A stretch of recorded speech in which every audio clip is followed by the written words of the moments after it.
Lionel Messi has shaken hands with paradise. The little boy from Rosario, Santa Fe. He climbs into a galaxy of his own. I just want to start by sort of reading a little bit about what you said during it. He climbs into a galaxy of his own. He has his crowning moment, and of course, he is not alone. He was beautiful. He was the point of difference.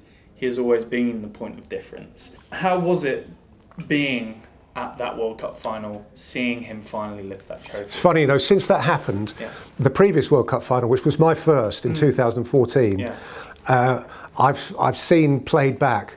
Do you remember he had a free kick right at the end, which might have saved it for Argentina, and he lifted it over the crossbar, and I think I said something like, and that's it, the moment's gone.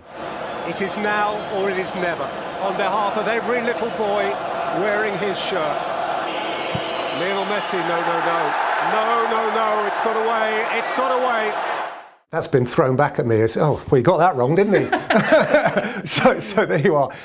8 years on, he had his moment. But that, I mean, honestly, that talk about cliche warding, you know, Roy of the Rovers, that's beyond comic cuts, that World Cup final. It's just inconceivably perfect fairy tale stuff.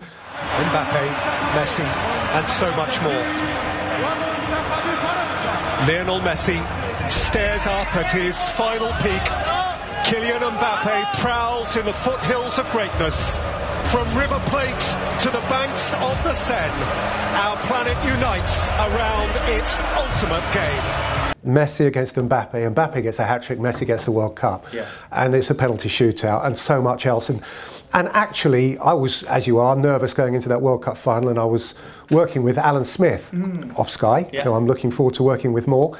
And we agreed, because by the end of a World Cup, you're tired and you just want to go home, really. And I said to Alan, I said, what we need is 2-0. Everybody's sorted, clean, make no mistakes, let's get out of here. And we nearly had that.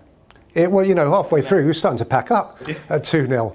And then Mbappe stepped, you know, and it all happens. And actually, I remember at the start of extra time feeling quite churned up. So I thought, oh, from here, this can only go wrong. Do you know what I mean?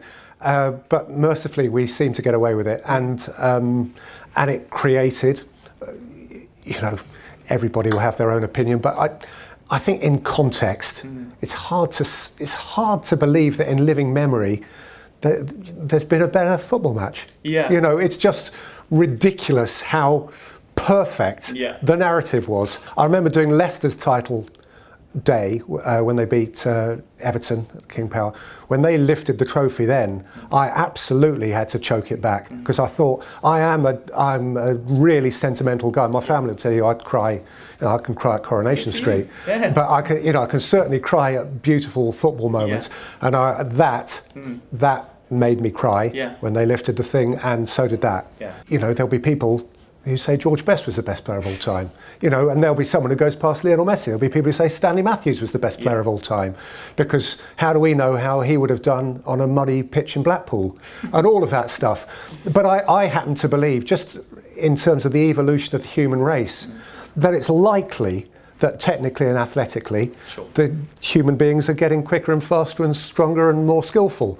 And so George Best, no doubt, was brilliant in his time, but I suspect there are maybe now a dozen people who can do what George Best did then. That doesn't stop him being brilliant, but he was brilliant.